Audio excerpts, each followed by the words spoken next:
નમસ્કાર વિદ્યાર્થી મિત્રો, ધોરણ 12 કોમર્સ વિષય નામાના મૂળ તત્વો એમાં આપણે શેર મૂડીના વ્યવહારો અંગેની નેક્સ્ટ લેક્ચરની અંદર ચર્ચા કરતા હતા. ત્યાર પછી આગળના દાખલા જે છે એ છેલ્લે આપણે ચર્ચા કરી હતી શેર જપ્તી અંગેની વાત કરતા હતા. તો શેર જપ્તીની આમનોંધ કેવી રીતે થાય એ આપણે જોયું હતું કે શેર જપ્ત કરવામાં આવે તો મૂળ કિંમતે બહાર પાડ્યા હોય, પ્રીમિયમે બહાર પાડ્યા હોય અને પ્રીમિયમની રકમ પૂરેપૂરી મળી જાય ત્યારે શેર જપ્તીની આમનોંધ શું થાય. બીજી હતી જપ્તીની તો કે શેર પ્રીમિયમથી બહાર પાડ્યા હોય અને પ્રીમિયમની રકમ મળવાની બાકી હોય તો શું જપ્તીની આમનોંધ થાય. એ જપ્તી અંગેની આપણે આમનોંધ બંને જોઈ હતી. તો પહેલી આમનોંધ પ્રીમિયમની રકમ મળવાની બાકી હોય તો શું આમનોંધ અને પ્રીમિયમની રકમ મળી જાય તો શું આમનોંધ, એ આમનોંધ આપણે જોઈ હતી.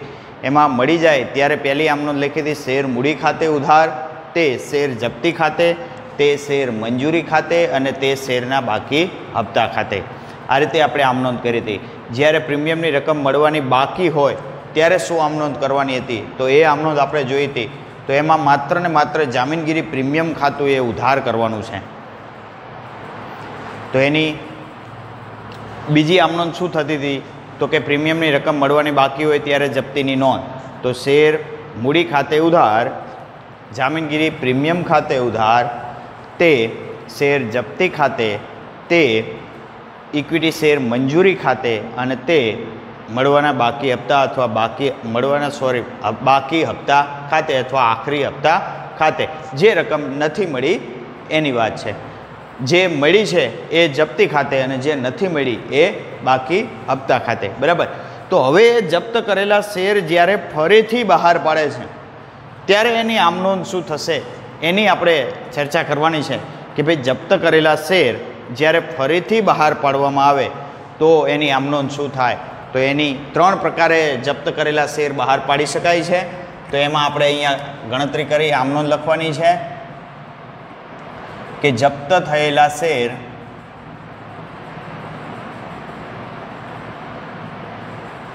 ફરીથી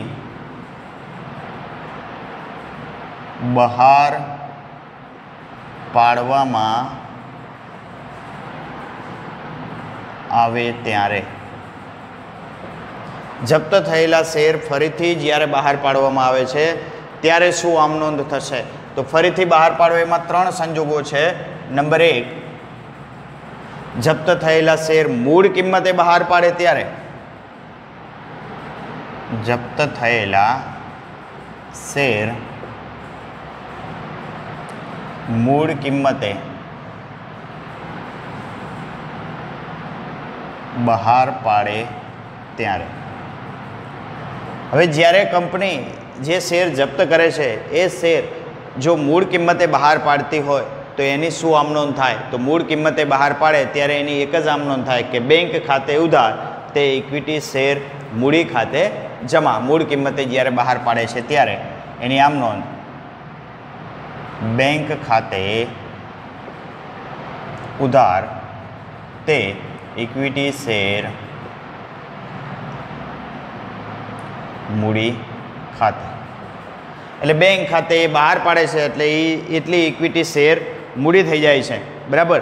અને ત્યાર પછી જ્યારે કંપની શેર મૂળ કિંમત પછી સંજોગ નંબર 2 કે જપ્ત થયેલા શેર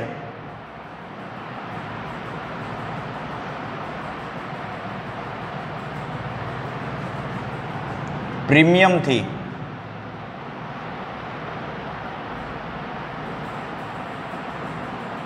બહાર પાડે ત્યારે. તો અહીંયા મૂળ કિંમતે બહાર પાડે છે તો આમાં રકમ કઈ આવશે તો કે મૂળ કિંમત જે 10 રૂપિયાનો શેર, દાસની કિંમત જે હોય તે 10 રૂપિયાનો શેર હોય તો 10 રૂપિયા જેટલા શેર બહાર પાડે છે એ શેરની સંખ્યા એને ગુણ્યા એની મૂળ કિંમત. બરાબર.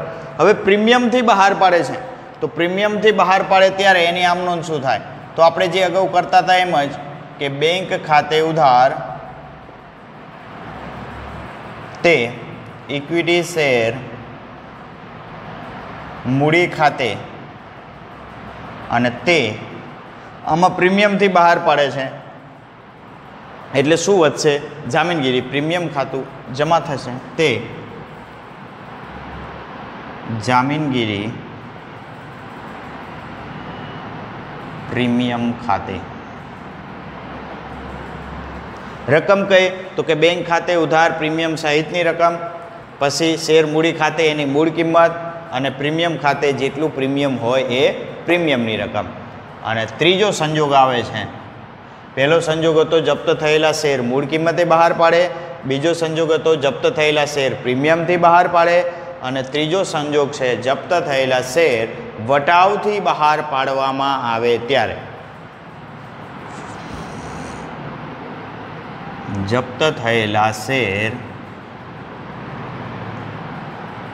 વટાવથી બહાર પાડવામાં આવે ત્યારે. હવે જે શેર જપ્ત થાય છે એ શેર ફરીથી જ્યારે વટાવથી બહાર પાડે છે, તો વટાવથી બહાર પાડે કંપની વટાવથી શેર ક્યારે બહાર પાડી શકે? તો જ્યારે કંપનીને નફો થતો હોય ત્યારે જ એ કંપની વટાવથી શેર બહાર પાડી શકે. એટલે કે પહેલાંના જે આ કંપની ધારો બદલાણો એ પહેલાં શું હતું કે કંપની ગમે તે કંપની શરૂઆતમાં પણ વટાવથી શેર બહાર પાડી શકતી હતી, પણ હવે જ્યારે નવા ધારા મુજબ એ વટાવથી શેર બહાર કંપની કોઈ પાડતી નથી, પણ જપ્ત થયેલા શેર છે એ જ વટાવથી બહાર પાડી શકે છે. તો એ વટાવ વધુમાં વધુ કેટલો આપી શકાય? તો જેટલો શેર જપ્તીની રકમ હોય, એટલે કે જેટલી શેર જપ્ત થયા હોય એ જેટલા લેખે જમા થયા હોય વધુમાં વધુ એટલો વટાવ આપી શકે. આગળ જે આપણે આમનોંધ જોઈ જપ્તીની, એમાં જપ્તી ખાતે જે રકમ લખતા હતા, એટલે કે જેટલી રકમ જપ્ત કરો છો તમે, અરજીની મંજૂરીની ભરીતીની જપ્ત કરી, માની લો કે 3 રૂપિયા અરજીના 4 રૂપિયા મંજૂરીના 7 રૂપિયા લેખે તમે જપ્ત કરી લીધા છે શેર, તો વધુમાં વધુ 7 રૂપિયા લેખે તમે વટાવ આપી શકો ફરીથી બહાર પાડો ત્યારે, બરાબર. એથી વધારે વટાવ આપી શકાય નહીં. અને એ શેમાંથી મળે વટાવ આપવાનો હોય? તો એ શેર જપ્તીમાંથી વટાવ આપવામાં આવે છે. તો જપ્તીની જ્યારે તમે નોંધ કરો છો ત્યારે તમારે એ શેર જપ્તી ખાતું શું થશે? અગાઉ આપણે જમા કર્યું હતું, તો એ વટાવથી બહાર પાડો ત્યારે એટલો એ વટાવ તમારે જપ્તીમાંથી આપવાનો આવે, તો તે શેર જપ્તી ખાતું ઉધાર થશે. તો અહીંયા એની આમનોંધ થશે જપ્ત થયેલ શેર વટાવથી બહાર પાડો છો ત્યારે બેંક ખાતે ઉધાર શેર જપ્તી ખાતે ઉધાર તે ઇક્વિટી શેર મૂડી ખાતે. હવે રકમ કઈ આવશે અહીંયા? તો બેંક ખાતે રકમ કઈ આવશે? તો કે જ્યારે તમે ફરીથી બહાર પાડો છો તો કેટલાથી બહાર પાડો છો? જેટલી રકમથી બહાર પાડતા હોય તે રકમ. માની લો કે 10 રૂપિયાનો શેર હોય ને તમે 8 રૂપિયા બહાર પાડો, તો અહીંયા બેંક ખાતે 8 રૂપિયા લેખે રકમ આવશે. જેટલા કિંમતથી તમે બહાર પાડો છો એ કિંમત બેંક ખાતે આવશે જપ્તીમાં. ખબર પડી? બેંક ખાતે ઉધાર કઈ રકમ આવશે? તો કે જેટલી કિંમતથી જે તમે શેર જપ્ત થયેલો શેર બહાર પાડો છો એ બહાર પાડેલી ફરીથી બહાર પાડેલી શેરની કિંમત ટૂંકમાં. ત્યાર પછી શેર જપ્તી ખાતે ઉધાર. તો જપ્તી ખાતે કઈ? તો કે 10નો શેર હોય ને તમે 7 લેખે બહાર પાડ્યો હોય તો એ વટાવની રકમ. જપ્તી ખાતે એટલે વટાવની રકમ. તમને રકમની અંદર કહી દીધું હોય કે આટલા ટકા વટાવથી બહાર પાડે છે કે આટલા રૂપિયા વટાવથી બહાર પાડે છે, તો એ વટાવની રકમ. અને ના આપેલી હોય વધુમાં વધુ વટાવ એવું કીધું હોય તો જેટલો મૂળ કિંમત હોય એટલા વટાવથી એ બહાર પાડી શકે. સમજાણું? તો માની લો કે તમારે અહીંયા 10 રૂપિયાનો શેર હતો અને ફરીથી બહાર પાડો છો 8 રૂપિયા, તો અહીંયા બેંક ખાતે 8 રૂપિયા લેખે અને 2 રૂપિયા એ શું થઈ ગયો? તમારો વટાવ થઈ ગયો. એ શેર જપ્તી ખાતે. પડી ખબર? અને તે શેર મૂડી ખાતે કુલ 10 રૂપિયા લેખેની રકમ જેટલા શેર હોય એ શેર ગુણ્યા 10.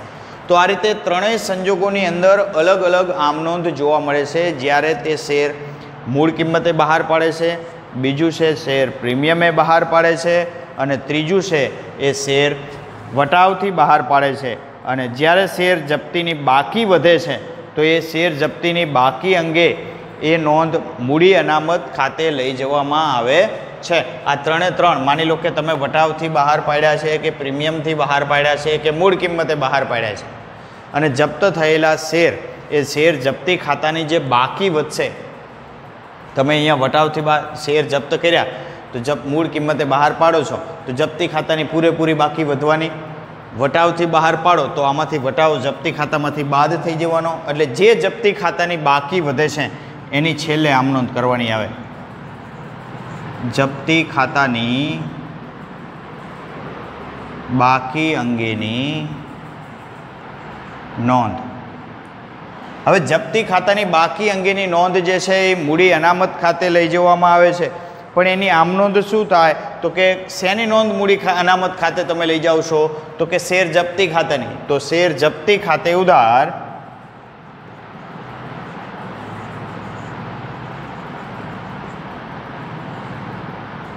તે મૂડી અનામત ખાતે, સમજો બરાબર, શેર જપ્તી ખાતે ઉધાર તે મૂડી અનામત ખાતે। તો હવે જો કે અહીંયા મૂળ કિંમતે બહાર પાડે, પ્રીમિયમે બહાર પાડે કે વટાવથી બહાર પાડે, તો આ ત્રણે ત્રણ નોંધ તમને ખબર પડવી જોઈએ। કોઈ પણ એક સંજોગ આવે ત્રણમાંથી, બરાબર, અને આ જપ્તી ખાતાની બાકી એ દરેક નોંધની અંદર આવે। મૂળ કિંમતે બહાર પાડે તોય જપ્તી ખાતાની બાકી આવે, પ્રીમિયમથી બહાર પાડે તોય જપ્તી ખાતાની બાકી આવે અને વટાવથી બહાર પાડે તો પણ જપ્તી ખાતાની બાકી આવે। તો આ ત્રણેય સંજોગોની અંદર જ્યારે શેર ફરીથી બહાર પાડે છે અને છેલ્લે જપ્તી ખાતાની બાકી આવે એ અહીંયા જપ્તી ખાતે તે મૂડી અનામત ખાતે। તો એક એક્ઝામ્પલ દ્વારા આપણે એને સમજીએ કે ભાઈ જપ્તી ખાતાની આમ નોંધ કેવી રીતે થાય, જપ્તી ખાતું ફરીથી બહાર પાડે એની આમ નોંધ કેવી રીતે થાય અને જે બાકી વધે એની આમ નોંધ જપ્તીની મૂડી અનામત ખાતે કેવી રીતે થાય। તો એવું એક એક્ઝામ્પલ જોઈ અને આપણે એનો દાખલો ગણીએ। તો અહીંયા તમને કીધું છે, અહીંયા જો પેજ નંબર 28 ઉપર તમને જપ્ત થયેલા શેર ફરીથી બહાર પાડો ત્યારે ધ્યાનમાં રાખવાના મુદ્દા એવું કીધું છે। તો એમાં ત્રણ મુદ્દા ધ્યાનમાં રાખવાના છે, એ હું અહીંયા વાંચું છું। જપ્ત થયેલા શેર જ્યાં સુધી ફરીથી બહાર પાડવામાં ન આવે ત્યાં સુધી શેર જપ્તીની રકમ શેર જપ્તી ખાતાની બાકી પાકા સરવૈયામાં શેર મૂડી અંગેના પરિશિષ્ટમાં ભરાયેલી અને ભરપાઈ થયેલી મૂડીની રકમમાં ઉમેરવામાં આવે છે। એટલે કે જ્યાં સુધી કંપની જે શેર ફરીથી બહાર ના પાડે જપ્ત થયેલા ત્યાં સુધી એને શેર મૂડીની અંદર પાકા સરવૈયામાં ભરપાઈ થયેલી મૂડી તરીકે ગણવામાં આવે છે, ફરીથી બહાર ના પાડે ત્યાં સુધી। બીજું, જ્યારે જપ્ત થયેલા શેરમાંથી અમુક ભાગના શેર ફરીથી બહાર પાડવામાં આવે તો તે ભાગના શેરથી થતો નફો એ મૂડી અનામત ખાતે લઈ જવામાં આવે છે। એટલે કે અમુક જ બહાર પાડે તો એ જે નફો છે એ કોના ખાતે, શેર જપ્તીની બાકી મૂડી અનામત ખાતે લઈ જવામાં આવે છે। ત્રીજું છે, બોર્ડ ઓફ ડિરેક્ટર્સ દ્વારા ઠરાવ પસાર કરીને જો કોઈ શેર હોલ્ડર મંગાવેલી રકમ ના ભરે તો શેર મંજૂરી બાદ અથવા શેરના પ્રથમ હપ્તા બાદ શેર આખરી હપ્તા બાદ શેર જપ્ત કરી શકાય છે। આ રીતે જપ્ત થયેલા શેર તરત જ એટલે કે મંજૂરી બાદ, પ્રથમ હપ્તા બાદ અથવા આખરી હપ્તા બાદ ફરીથી બહાર પાડી શકાય છે। એટલે કંપની જ્યારે ઠરાવ મુજબ કંપની જ્યારે પણ હપ્તો ના ભરી શકે ત્યારે ગમે ત્યારે શેર બહાર જપ્ત કરી શકે છે। એટલે કે મંજૂરી બાદ પણ જપ્ત કરી શકે છે, પ્રથમ હપ્તો મંગાવ્યા બાદ પણ જપ્ત કરી શકે છે કે આખરી હપ્તો મંગાવ્યા બાદ પણ જપ્ત કરી શકે છે। એટલે ઠરાવની અંદર એવું સ્પષ્ટ છે કે જ્યારે હપ્તો ના ભરે ત્યારે એ કંપની ધારે ત્યારે શેર હોલ્ડરના શેર જપ્ત કરી શકે છે। હવે આપણે એક જુદી જુદી પરિસ્થિતિમાં આમ નોંધ કેવી રીતે થાય એનો એક એક્ઝામ્પલ જોઈએ। તો પેજ નંબર 29 ઉપર આપેલું છે, તમને એક દાખલો આપ્યો છે, એની રકમ વાંચું છું। ઉદાહરણ નંબર 10 છે, નીચેના વ્યવહારોની કંપનીના ચોપડામાં જપ્તીને લગતી અને શેર ફરીથી બહાર પાડવા અંગેની આમ નોંધ પસાર કરો। તો એમાં પહેલો સંજોગ આપ્યો છે તમને, કંપનીએ ₹10ની મૂળ કિંમતના હર્નિશના 500 ઇક્વિટી શેર તારીખ 1/3/17ના રોજ જપ્ત કર્યા। સમજો શું કરે છે, 500 ઇક્વિટી શેર 1/3/17ના રોજ જપ્ત કરે છે, ₹10ની મૂળ કિંમતનો હતો। હર્નિશે આખરી હપ્તાના શેર દીઠ ₹3 લેખે નાણાં ભર્યા ન હતા। હર્નિશ આખરી હપ્તાના ₹3 ભરી શકતો નથી। જપ્ત થયેલા શેર કંપનીએ શેર દીઠ ₹8ના ભાવે તારીખ 2/4/17ના રોજ ફરીથી બહાર પાડ્યા હતા, જે સંજયે ખરીદી લીધા હતા। હવે ફરીથી બહાર પાડે છે અને એ સંજય ખરીદી લે છે। તો સૌથી પહેલાં તો એ પહેલી આમ નોંધ આપણે શેર જપ્તી અંગેની કરવાની છે. તો કોના ચોપડે છે? કંપનીના ચોપડામાં આમ નોંધ એવું કોઈ નામ નથી, તો અહીંયા આપણે એની નોંધ કરીએ છીએ કે કંપનીના ચોપડામાં આમ નોંધ.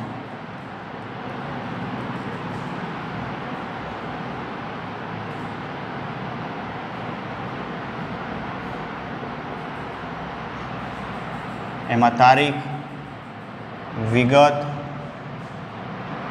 ખાતા વહી પાના નંબર, ઉધાર રૂપિયા અને જમા રૂપિયા. અહીંયા આપણે જપ્તીની નોંધ, ફરીથી બહાર પાડવાની નોંધ અને જે અનામતની બાકી વધશે જપ્તી ખાતાની તો એની નોંધ, એ ત્રણેય નોંધ અહીંયા આપણે કરવાની થશે. તો પહેલી નોંધ એ જપ્તીની, તો જપ્ત ક્યારે કરે છે? તારીખ આપી છે તમને 1/3/2017 રોજ જપ્ત કરે છે. તો 1/3/2017 તારીખની અંદર 1/3/2017 રોજ જપ્ત કરે છે. હવે જપ્તીની નોંધ આપણે કરવી છે. તો જપ્તીની નોંધ અહીંયા તમને રકમમાં કીધું છે કે આખરી હપ્તાની શેર દીઠ 3 લેખે નાણાં ભર્યા નથી. હવે 10 રૂપિયાનો શેર હતો, આખરી હપ્તો 3 લેખે ભરી શકતો નથી. તો કેટલા ભર્યા છે? 7 રૂપિયા લેખે એને ભર્યા છે. તો એ જપ્તી ખાતે આવશે. તો શેર મૂડી ખાતે, તો અહીંયા પહેલી જ નોંધ ઇક્વિટી શેર મૂડી ખાતે ઉધાર જપ્તીની નોંધમાં. તો કેટલા શેર હતા? તો કે 500 શેર, 500 શેર, 500 ઇક્વિટી શેર એને ગુણ્યા એની મૂળ કિંમત. શેર દીઠ 10 રૂપિયાનો શેર હતો એટલે 10 રૂપિયા, એટલે અહીંયા થશે 5000 રૂપિયા. હવે એમાંથી કેટલા ભરે છે? તો કે જે ભરે છે એ જપ્તી ખાતે, નથી ભરતા એ બાકી હપ્તા ખાતે. તો ભરે છે અહીંયા તમને 3 લેખે, આખરી હપ્તો નથી ભરતા તો 7 લેખે ભરે છે. તો તે શેર જપ્તી ખાતે, એમાં ઇક્વિટી શેર 500 એને ગુણ્યા શેર દીઠ 7 રૂપિયા ભરે છે એ જપ્ત થાય. 7 × 5 = 35, એટલે 3500 રૂપિયા શું થશે? જપ્ત થઈ જશે. અને આખરી હપ્તો ભરતો નથી એટલે એ બાકી હપ્તો કહેવાય. તો તે શેરના આખરી હપ્તા ખાતે, તે શેરના આખરી હપ્તા ખાતે એમાં ઇક્વિટી શેર 500 એને ગુણ્યા 3 લેખે ભરી શકતો નથી એટલે 1500 ભરતો નથી. તો આ એની નોંધ થઈ. બાબત જે હર્નિશના 500 શેર, હર્નિશના 500 શેર શેર દીઠ રૂપિયા 3 લેખે આખરી હપ્તો ભરી નથી શકતો, તેની જપ્તીની નોંધ કરી તેને. ત્યાર પછી એની ફરીથી બહાર પાડવાની આમ નોંધ. તો હવે એ શેર શું કરે છે? ફરીથી બહાર પાડે છે. તો તમને કીધું કે જપ્ત થયેલા શેર કંપનીએ શેર દીઠ રૂપિયા 8ના ભાવે ફરીથી બહાર પાડ્યા. તો 8ના ભાવે બહાર પાડે છે. તો અહીંયા કઈ તારીખે બહાર પાડે છે? એ તમને તારીખ આપી છે. તારીખ 2/4/17 રોજ, 2/4/17 રોજ બહાર પાડે છે. તો તારીખ 2/4/17. હવે કેવી રીતે બહાર પાડે છે સમજો. મૂળ કિંમતે, પ્રીમિયમથી કે વટાવથી. તો 10 રૂપિયાનો શેર હતો ને 8 રૂપિયા બહાર પાડે છે. તો કેવી રીતે બહાર પાડ્યા કહેવાય? વટાવથી. તો બેંક ખાતે ઉધાર, બેંક ખાતે ઉધાર 500 શેર એને ગુણ્યા શેર દીઠ બહાર પાડેલ રકમ. શેર દીઠ 8 રૂપિયા બહાર પાડે છે. 8 × 5 = 40, 4000 રૂપિયા. હવે વટાવથી બહાર પાડે છે સમજો. એટલે શેર જપ્તી ખાતું શું થશે? ઉધાર થશે. શેર જપ્તી ખાતે ઉધાર. કેટલા શેર? 500 શેર. વટાવ કેટલો આપ્યો? 10 રૂપિયાનો શેર હતો, 8 રૂપિયા બહાર પાડ્યા. તો શેર દીઠ 2 રૂપિયા વટાવ એટલે 1000 રૂપિયા. અને તે ઇક્વિટી શેર મૂડી ખાતે, અહીંયા મૂડી છે 5000ની, તો ઇક્વિટી શેર મૂડી ખાતે 500 × 10 એટલે 5000 જમા. આ બાબત જે જપ્ત થયેલા શેર 2 રૂપિયા વટાવે ફરીથી બહાર પાડ્યા તેના. હવે એ બહાર ફરીથી પાડે છે વટાવથી, તો હવે છેલ્લે જે 2 તારીખે જે છે એ બાકી વધશે તમારી 2/4/17. જપ્તી ખાતે જમા કેટલા થયા હતા? 3500. જપ્તી ખાતે ઉધાર કેટલા થયા? 1000. તો હજુ જપ્તી ખાતે જમા કેટલા છે? 2500 છે. તો હવે એ જે 2500ની રકમ છે એ કોના ખાતે લઈ જવાની? તો કે જપ્તી ખાતાની બાકી. જપ્તી ખાતે ઉધાર તે મૂડી અનામત ખાતે જમા. તો અહીંયા શેર જપ્તી ખાતે ઉધાર તે મૂડી અનામત ખાતે. રકમ કેટલી? તો કે તફાવતની રકમ જપ્તી ખાતાની રકમ હતી 3500 જમા હતી, એમાંથી ઉધાર કેટલી થઈ? 1000 રૂપિયા. એટલે કેટલા વધ્યા?